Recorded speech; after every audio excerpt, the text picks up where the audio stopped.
Hey everyone, TWC guy here, and today I'm going to be reviewing this 1/18 scale 2004 Pontiac GTO made by Ertl. And as you know, last time I reviewed the 1965 GTO. This time I'm reviewing the 2004, and this time this one is made by Ertl. And without further ado, let's get into it. So starting off at the front, just as always. We got the front grille, which it is a plastic piece, doesn't go all the way through, but it does at least have some texture to it. You'll notice the Pontiac logo there. That is printed on, doesn't pop out or anything though. It's not a separate piece. And it says GTO on there. And then you got this grille piece down here, which again, it is just a plastic piece that doesn't go through at all. I got the headlight over here, which does have some nice detailing to it. Doesn't have any noticeable pegs going through it. Got the silver pieces and the amber piece. And you've also got this light on here that's painted on. You got a fog light down here. Moving on to the wheel, which these do have some nice detail to them.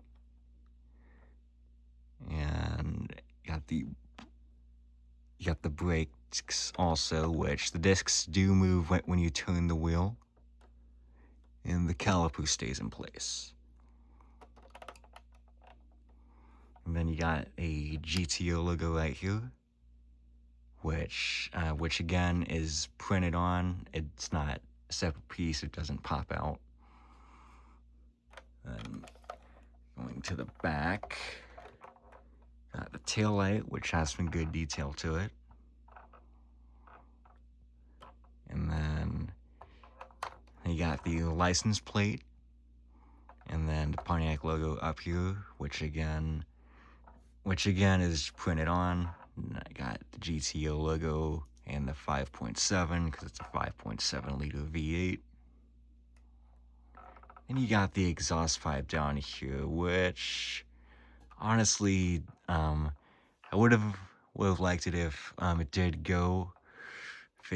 did like have holes in it. Like it's kind of looks weird, I'll be honest.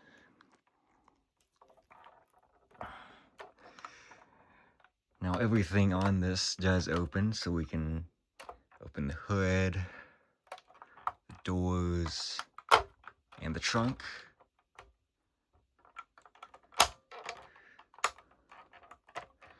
And it does have suspension. Oh, excuse me, it has steering. Obviously, the wheels steer, but it does not have suspension. Just keep that in mind.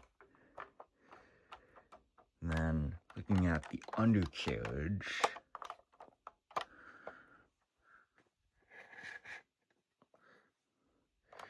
this is probably one of the most detailed parts of the model. I actually really like this. You got the engine and the transmission, the exhaust. It goes all the way up here. You got some good detailing on the axles, the drive shaft, and all that. You'll notice on here, this is number 502 out of 5,000. So they only made 5,000 of these. Looking at the engine, again, this is one of the highlights, in my opinion.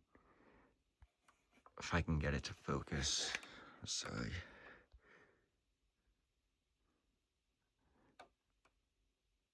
Again, it is a 5.7 liter V8. It has some good coloration to it, and it does go all the way through to the bottom. So that definitely definitely helps it look better. And the coloring and everything. And I wish my camera would show this better. Hang on.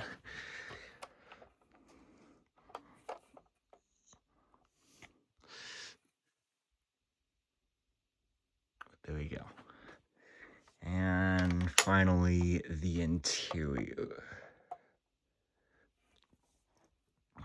Which, honestly, it's not as detailed as, say, the engine or the undercarriage.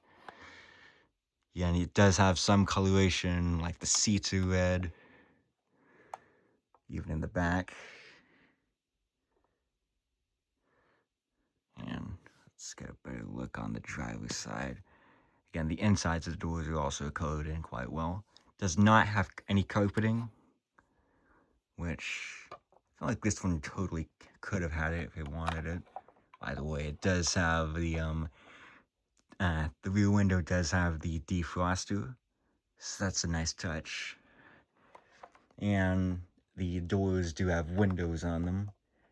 I really like it. I really like it when models do that. It does help it make it feel a little bit more real.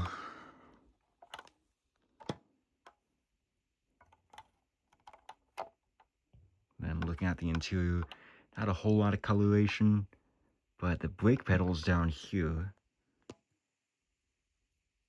those do look pretty good. If only my camera would.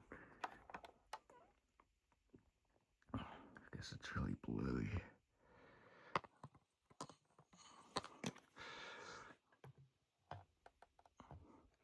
But there you have it. So overall, I would say this is actually a pretty nice model, to be honest. I would give it a solid. I'd give it an 8 out of 10. I'd give it a solid, or maybe not an 8 out of 10, maybe an 8.5. I'd say a good B+ would be good for this. And that's it. And thank you for watching.